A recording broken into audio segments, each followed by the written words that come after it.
Kweli leo tumewaita maafisa wa maendeleo ya vijana kwa ngazi za wilaya ambao kimsingi wao ndio makatibu wa vijana kwenye ngazi zile za wilaya, na lengo la kuwaita ni kuja moja, kuwakumbusha majukumu yao, lakini mbili, tumekuja kuwakabidhi vifaa. Hili ndio jambo kubwa ambalo tumeliandaa kwa leo.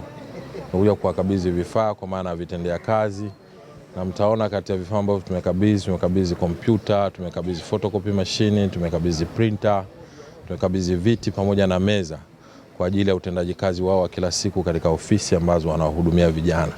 Lakini sambamba na vitu hivyo pia tumekabidhi pikipiki kama ni chombo cha usafiri, kuhakikisha kwamba sasa maafisa wanaweza kutoka maeneo yao walipo kwenda field kufuata na kwenda kutoa usuluhu ya changamoto za vijana kule ambako wapo.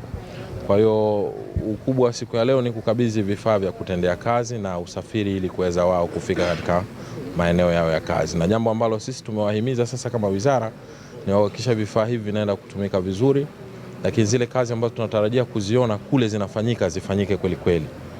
Na mkizingatia kwa kipindi kifupi kijacho tunaenda kuwa na uchaguzi wa Baraza la Vijana la Zanzibar, na nimehimiza sana chaguzi hizi zikaimarishwa kwenye ngazi ya shehia. Kwa hiyo watendakazi wakuu ni hawa maafisa wa ngazi ya wilaya kuhakikisha wanasimamia hizo chaguzi, na baada wao kukamilika sasa tutaeffect uchaguzi ngazi ya wilaya pamoja na taifa.